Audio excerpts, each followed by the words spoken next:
സകലത്തിൻ്റെയും സൃഷ്ടാവും പിതാവുമായ ദൈവത്തിൻ്റെയും കർത്താവായ യേശുക്രിസ്തുവിൻ്റെയും നാമത്തിൽ ഏവർക്കും സ്നേഹവന്ദനം. ഇന്ന് ജൂലൈ 20. ഇന്ന് നമ്മൾ വായിക്കുന്ന ആദ്യത്തെ വായനാഭാഗം ശമൂവേൽ 2-ാം പുസ്തകം 4-ഉം 5-ഉം അധ്യായങ്ങൾ.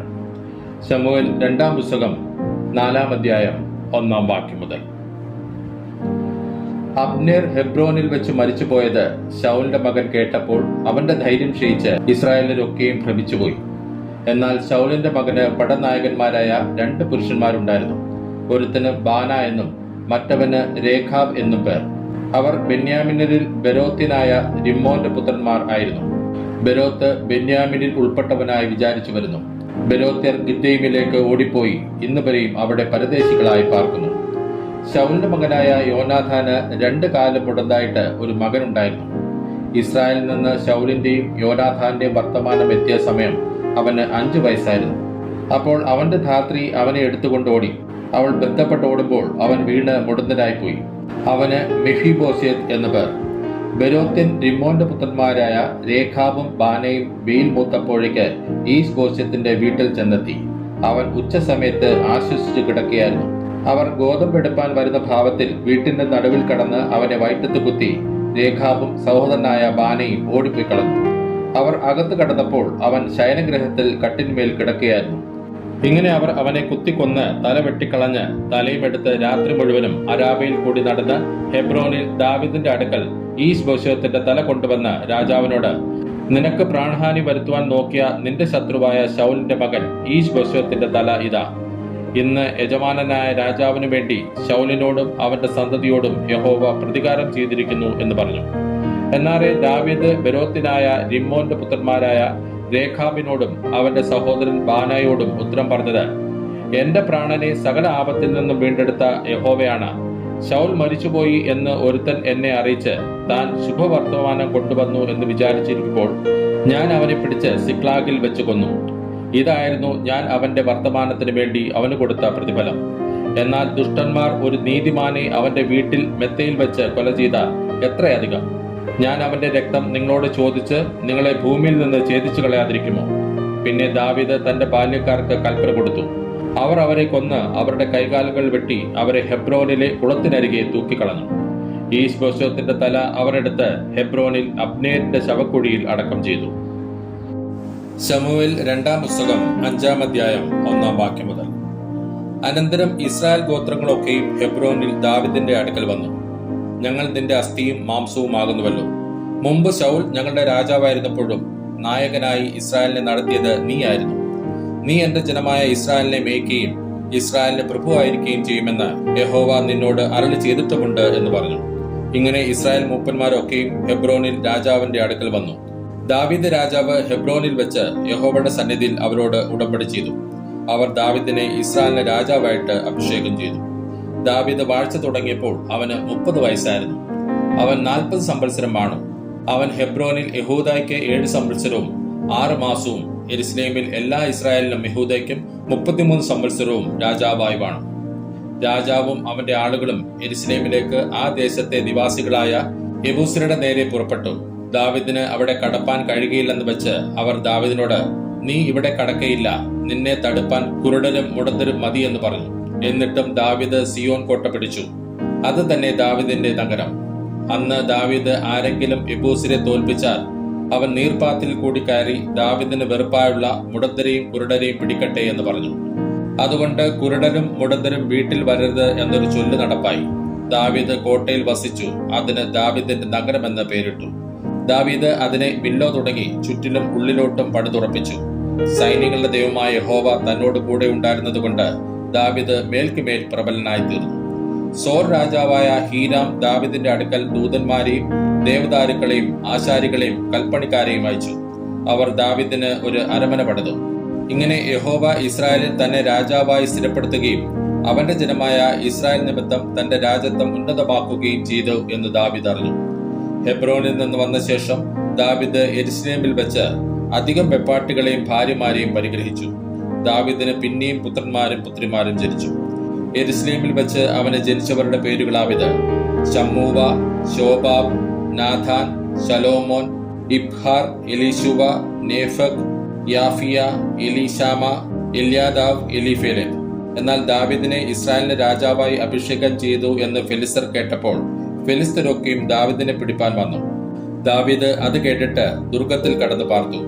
ഫെലിസ്തർ വന്ന് രെഫായീം താഴ്വരയിൽ പരന്നു. അപ്പോൾ ദാവീദ് യഹോവയോട്, ഞാൻ ഫെലിസ്തരുടെ നേരെ പുറപ്പെടണമോ? അവരെ എന്റെ കയ്യിൽ ഏൽപ്പിച്ചു തരുമോ എന്ന് ചോദിച്ചു. പുറപ്പെടുക, ഞാൻ ഫെലിസ്തരെ നിന്റെ കയ്യിൽ ഏൽപ്പിക്കും എന്ന് യഹോവ ദാവീദിനോട് അരുളി ചെയ്തു. അങ്ങനെ ദാവീദ് ബാൽ പെരാസീമിൽ ചെന്നു. അവിടെ വെച്ച് ദാവീദ് അവരെ തോൽപ്പിച്ചു. വെള്ളച്ചാട്ടം പോലെ യഹോവ എന്റെ മുമ്പിൽ എന്റെ ശത്രുക്കളെ തകർത്തു കളഞ്ഞു എന്ന് പറഞ്ഞു. അതുകൊണ്ട് ആ സ്ഥലത്തിന് ബാൽ പെരാസീം എന്ന് പേർ പറഞ്ഞു വരുന്നു. അവിടെ അവർ തങ്ങളുടെ വിഗ്രഹങ്ങളെ ഇട്ടേച്ചു പോയി. ദാവീദും അവന്റെ ആളുകളും അവയെ എടുത്തുകൊണ്ടുപോന്നു. ഫെലിസ്തർ പിന്നെയും വന്ന് രെഫായീം താഴ്വരയിൽ പരന്നു.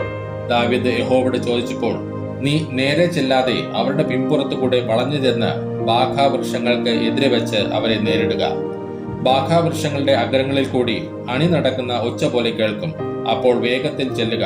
ഫെലിസ്ത്യ സൈന്യത്തെ തോൽപ്പിക്കാൻ യഹോവ നിനക്ക് മുമ്പായി പുറപ്പെട്ടിരിക്കുന്നു എന്ന് അരുളപ്പാടുണ്ടായി. യഹോവ കൽപ്പിച്ചതുപോലെ ദാവീദ് ചെന്നു. ഫെലിസ്ത്യരെ ഗേബ മുതൽ ഗേസേർ വരെ തോൽപ്പിച്ചു. ഇന്ന് നമ്മൾ വായിക്കുന്ന രണ്ടാമത്തെ വായനാഭാഗം യിരെമ്യാ പ്രവാചകന്റെ പുസ്തകം 10-ാം അധ്യായം. യിരെമ്യാ പ്രവാചകന്റെ പുസ്തകം 10-ാം അധ്യായം 1-ാം വാക്യം മുതൽ. ഇസ്രായേൽ ഗ്രഹമേ, യഹോവ നിങ്ങളോട് അരുളി ചെയ്യുന്ന വചനം കേൾപ്പിൻ. യഹോവ ഇപ്രകാരം അരുളി ചെയ്യുന്നു: ജാതികളുടെ വഴി പഠിക്കരുത്, ആകാശത്തിലെ ലക്ഷണങ്ങൾ കണ്ട് ഭ്രമിക്കരുത്. ജാതികളല്ലോ അവ കണ്ട് ഭ്രമിക്കുന്നത്. ജാതികളുടെ ചട്ടങ്ങൾ മിഥ്യാമൂർത്തിയെ സംബന്ധിക്കുന്നു. അത് ഒരുവൻ കാട്ടിൽ നിന്ന് വെട്ടിക്കൊണ്ടുവന്ന മരവും ആശാരി വാച്ചിക്കൊണ്ട് ചെയ്ത പണിയുമത്രേ. അവർ അതിനെ വെള്ളിയും പൊന്നും കൊണ്ട് അലങ്കരിക്കുന്നു. അത് ഇളകാതിരിക്കേണ്ടതിന് അവർ അതിനെ ആണിയും ചുറ്റികയും കൊണ്ട് ഉറപ്പിക്കുന്നു. അവ വെള്ളരിത്തോട്ടത്തിലെ തൂണുപോലെയാകുന്നു. അവ സംസാരിക്കുന്നില്ല. അവയ്ക്ക് നടപ്പാൻ വഹിയാകൊണ്ട് അവയെ ചുമന്നുകൊണ്ട് പോകണം. അവയെ ഭയപ്പെടരുത്. ഒരു ദോഷവും ചെയ്യുവാൻ അവയ്ക്ക് കഴിയുകയില്ല. ഗുണം ചെയ്യുവാനും അവയ്ക്ക് പ്രാപ്തിയില്ല. യഹോവേ, നിന്നോട് തുല്യനായവൻ ആരുമില്ല. നീ വലിയവനും നിന്റെ നാമം ബലത്തിൽ വലിയതും ആകുന്നു. ജാതികളുടെ രാജാവേ, ആർ നിന്നെ ഭയപ്പെടാതിരിക്കും? അത് നിനക്ക് യോഗ്യമല്ലോ. ജാതികളുടെ സകല ജ്ഞാനികളും അവരുടെ സകല രാജ്യങ്ങളിലും നിന്നോട് തുല്യനായവൻ ആരുമില്ല. അവർ ഒരുപോലെ മൃഗപ്രായരും ഭോഷന്മാരും ആകുന്നു. മിഥ്യാമൂർത്തികളുടെ ഉപദേശമോ മരമൊട്ടിയത്രേ. തർശീസിൽ നിന്ന് കൊണ്ടുവന്ന വെള്ളിയും ഔഫീസിൽ നിന്നുള്ള പൊന്നും അടിച്ചു പരത്തുന്നു. അത് കൗശലപ്പണിക്കാരന്റെയും തട്ടാന്റെയും കൈപ്പണി തന്നെ. നീലവും രക്താംബരവും അവയുടെ ഉടുപ്പ്. അവയൊക്കെയും കൗശലപ്പണിക്കാരുടെ പണിയത്രേ. യഹോവയോ സത്യദൈവം, അവൻ ജീവനുള്ള ദൈവവും ശാശ്വത രാജാവും തന്നെ. അവന്റെ ക്രോധത്താൽ ഭൂമി നടുങ്ങുന്നു. ജാതികൾക്ക് അവന്റെ ഉഗ്രകോപം സഹിപ്പാൻ കഴിയുകയുമില്ല. ആകാശത്തെയും ഭൂമിയും നിർമ്മിക്കാത്ത ദേവന്മാരോ ഭൂമിയിൽ നിന്നും ആകാശത്തിന് കീഴിൽ നിന്നും നശിച്ചുപോകുമെന്നെങ്ങനെ അവരോട് പറവി. അവൻ തന്റെ ശക്തിയാൽ ഭൂമിയെ സൃഷ്ടിച്ചു. തന്റെ ജ്ഞാനത്താൽ ഭൂമണ്ഡലത്തെ സ്ഥാപിച്ചു. തന്റെ വിവേകത്താൽ ആകാശത്തെ വിരിച്ചു. അവൻ തന്റെ നാദം പുറപ്പെടുവിക്കുമ്പോൾ ആകാശത്ത് വെള്ളത്തിന്റെ മുഴക്കം ഉണ്ടാകുന്നു. ഭൂമിയുടെ അറ്റങ്ങളിൽ നിന്ന് അവൻ ആവി കയറ്റുന്നു. മഴയ്ക്ക് മിന്നൽ ഉണ്ടാക്കി തന്റെ ഭണ്ഡാരത്തിൽ നിന്ന് കാറ്റ് പുറപ്പെടുവിക്കുന്നു. ഏതു മനുഷ്യനും മൃഗപ്രായനും പരിജ്ഞാനമില്ലാത്തവനുമാകുന്നു. തട്ടാന്മാരൊക്കെയും വിഗ്രഹം നിമിത്തം ലജ്ജിച്ചു പോകും. അവർ വാർത്തുണ്ടാക്കിയ വിഗ്രഹം വ്യാജമത്രേ. അവയിൽ ശ്വാസവുമില്ല. അവ മായയും വൃഥാ പ്രവൃത്തിയും തന്നെ. സന്ദർശന കാലത്ത് അവ നശിച്ചു പോകും. യാക്കോബിന്റെ ഓഹരിയായവൻ അവയെ പോലെയല്ല. അവൻ സർവത്തെയും നിർമ്മിച്ചവൻ. ഇസ്രായേൽ അവന്റെ അവകാശഗോത്രം. സൈന്യങ്ങളുടെ യഹോവ എന്നാകുന്നു അവന്റെ നാമം. നിരോധത്തിൽ ഇരിക്കുന്നവളെ, നിലത്ത് നിന്ന് നിന്റെ ഭാണ്ഡം എടുത്തുകൊള്ളുക. യഹോവ ഇപ്രകാരം അരുളി ചെയ്യുന്നു: ഞാൻ ഈ തവണ ദേശത്തിലെ നിവാസികളെ കബണിയിൽ വലിച്ചെറിഞ്ഞു കളയുകയും അവർക്ക് പറ്റുവാൻ തക്കവണ്ണം അവരെ ബുദ്ധിമുട്ടിക്കുകയും ചെയ്യും. എന്റെ പരുക്ക് നിമിത്തം എനിക്ക് അയ്യോ കഷ്ടം. എന്റെ മുറിവ് വ്യസനകരമാകുന്നു. എങ്കിലും ഞാൻ അത് എന്റെ ദീനം, ഞാൻ അത് സഹിച്ചേ മതിയാകൂ എന്ന് പറഞ്ഞു. എന്റെ കൂടാരം കവർച്ചയായി പോയിരിക്കുന്നു. എന്റെ കയറൊക്കെയും അറ്റിരിക്കുന്നു. എന്റെ മക്കൾ എന്നെ വിട്ടുപോയി. അവർ ഇല്ലാതെയായിരിക്കുന്നു. ഇനി എന്റെ കൂടാരം അടിപ്പാനും തിരശ്ശീല നിവർക്കുവാനും ആരുമില്ല. ഇടയന്മാർ മൃഗപ്രായരായി തീർന്നു. യഹോവയെ അന്വേഷിക്കുന്നില്ല. അതുകൊണ്ട് അവർ കൃതാർത്ഥരായില്ല. അവരുടെ ആട്ടിൻകൂട്ടമൊക്കെയും ചിതറിപ്പോയി. കേട്ടോ ഒരു ശ്രുതി. ഇതാ, യഹൂദ പട്ടണങ്ങളെ ശൂന്യവും കുറുക്കന്മാരുടെ പാർപ്പിടവുമാക്കേണ്ടതിന് അത് വടക്കുനിന്ന് ഒരു മഹാകോലാഹലമായി വരുന്നു. യഹോവേ, മനുഷ്യന് തന്റെ വഴിയും നടക്കുന്നവന് തന്റെ കാലടികളെ നേരെയാക്കുന്നതും സ്വാധീനമല്ല എന്ന് ഞാൻ അറിയുന്നു. യഹോവേ, ഞാൻ ഇല്ലാതെയായി പോകാതിരിക്കേണ്ടതിന് നീ എന്നെ കോപത്തോടെയല്ല ന്യായത്തോടെ അത്രേ ശിക്ഷിക്കണമേ. നിന്നെ അറിയാത്ത ജാതികളുടെ മേലും നിന്റെ നാമം വിളിച്ചപേക്ഷിക്കാത്ത വംശങ്ങളുടെ മേലും നിന്റെ ക്രോധം പകരണമേ. അവർ യാക്കോബിനെ വിഴുങ്ങിക്കളഞ്ഞുവല്ലോ. അവർ അവനെ വിഴുങ്ങി നശിപ്പിച്ച് അവന്റെ വാസസ്ഥലത്തെ ശൂന്യമാക്കിയിരിക്കുന്നു. ഇന്ന് നമ്മൾ വായിക്കുന്ന മൂന്നാമത്തെ വായനാഭാഗം മത്തായി എഴുതിയ സുവിശേഷം 21-ാം അധ്യായം. മത്തായി എഴുതിയ സുവിശേഷം 21-ാം അധ്യായം 1-ാം വാക്യം മുതൽ. അനന്തരം അവർ യെരുശലേമിനോട് സമീപിച്ച് ഒലിവ് മലയരികെ ബേത്ഫാഗയിൽ എത്തിയപ്പോൾ യേശു 2 ശിഷ്യന്മാരെ അയച്ച്, നിങ്ങൾക്ക് എതിരെയുള്ള ഗ്രാമത്തിൽ ചെല്ലുവിൻ. അവിടെ കെട്ടിയിരിക്കുന്ന ഒരു പെൺകഴുതയെയും അതിന്റെ കുട്ടിയെയും നിങ്ങൾ ഉടനെ കാണും. അവയെ അഴിച്ചു കൊണ്ടുവരുവിൻ. നിങ്ങളോട് ആരാനും വല്ലതും പറഞ്ഞാൽ, കർത്താവിന് ഇവയെ കൊണ്ട് ആവശ്യമുണ്ട് എന്ന് പറവീൻ. തൽക്ഷണം അവൻ അവയെ അയക്കും എന്ന് പറഞ്ഞു. സിയോൻ പുത്രിയോട്, ഇതാ നിന്റെ രാജാവ് സൗമ്യനായ കഴുതപ്പുറത്തും വാഹനമൃഗത്തിന്റെ കുട്ടിയുടെ പുറത്തും കയറി നിന്റെ അടുക്കൽ വരുന്നു എന്ന് പറവീൻ എന്നിങ്ങനെ പ്രവാചകൻ മുഖാന്തരം അരുളി ചെയ്തതിന് നിവൃത്തി വരുവാൻ ഇത് സംഭവിച്ചു. ശിഷ്യന്മാർ പുറപ്പെട്ട് യേശു കൽപ്പിച്ചതുപോലെ ചെയ്തു. കഴുതയെയും കുട്ടിയെയും കൊണ്ടുവന്നു തങ്ങളുടെ വസ്ത്രം അവയുടെ മേൽ ഇട്ടു. അവൻ കയറിയിരുന്നു. പുരുഷാരം മിക്കതും തങ്ങളുടെ വസ്ത്രം വഴിയിൽ വിരിച്ചു. മറ്റു ചിലർ വൃക്ഷങ്ങളിൽ നിന്ന് കൊമ്പ് വെട്ടി വഴിയിൽ വിതറി. മുന്നും പിന്നും നടന്ന പുരുഷാരം, ദാവീദ് പുത്രന് ഹോശാന, കർത്താവിന്റെ നാമത്തിൽ വരുന്നവൻ വാഴ്ത്തപ്പെട്ടവൻ, അത്യുന്നതങ്ങളിൽ ഹോശാന എന്ന് ആർത്തുകൊണ്ടിരുന്നു. അവൻ യെരുശലേമിൽ കടന്നപ്പോൾ നഗരം മുഴുവനും ഇളകി. ഇവൻ ആർ എന്ന് പറഞ്ഞു. ഇവൻ ഗലീലയിലെ നസറയത്തിൽ നിന്നുള്ള പ്രവാചകനായ യേശു എന്ന് പുരുഷാരം പറഞ്ഞു. യേശു ദൈവാലയത്തിൽ ചെന്ന് ദൈവാലയത്തിൽ വിൽക്കുന്നവരെയും കൊള്ളുന്നവരെയും എല്ലാം പുറത്താക്കി പൊൻവാണിഭക്കാരുടെ മേശകളെയും പ്രാവുകളെ വിൽക്കുന്നവരുടെ പീഠങ്ങളെയും മറിച്ചു കളഞ്ഞ് അവരോട്, എന്റെ ആലയം പ്രാർത്ഥനാലയം എന്ന് വിളിക്കപ്പെടും എന്ന് എഴുതിയിരിക്കുന്നു. നിങ്ങളോ അതിനെ കള്ളന്മാരുടെ ഗുഹയാക്കി തീർക്കുന്നു എന്ന് പറഞ്ഞു. കുരുടന്മാരും മുടന്തന്മാരും ദേവാലയത്തിൽ അവന്റെ അടുക്കൽ വന്നു. അവൻ അവരെ സൗഖ്യമാക്കി.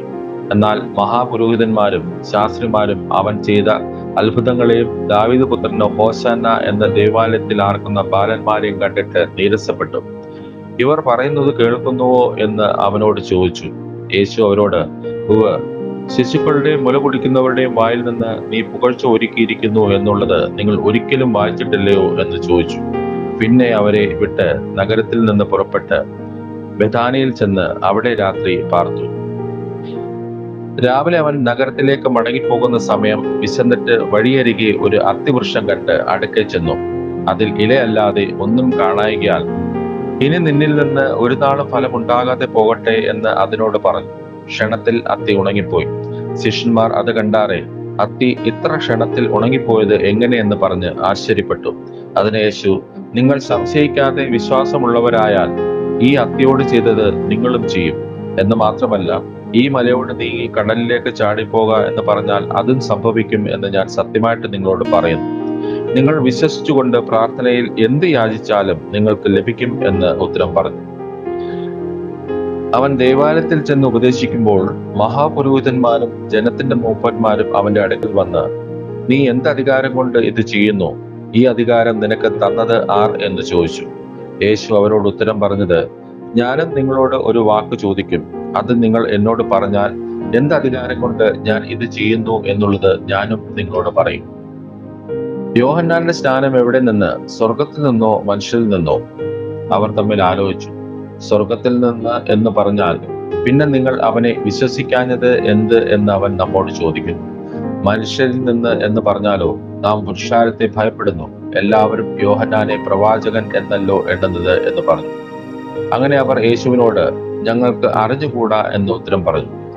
അവൻ അവരോട് പറഞ്ഞത്, എന്നാൽ ഞാൻ ഇതെന്ത് അധികാരം കൊണ്ട് ചെയ്യുന്നു എന്നുള്ളത് ഞാനും നിങ്ങളോട് പറയുന്നില്ല. എങ്കിലും നിങ്ങൾക്ക് എന്ത് തോന്നുന്നു? ഒരു മനുഷ്യന് 2 പുത്രന്മാരുണ്ടായിരുന്നു.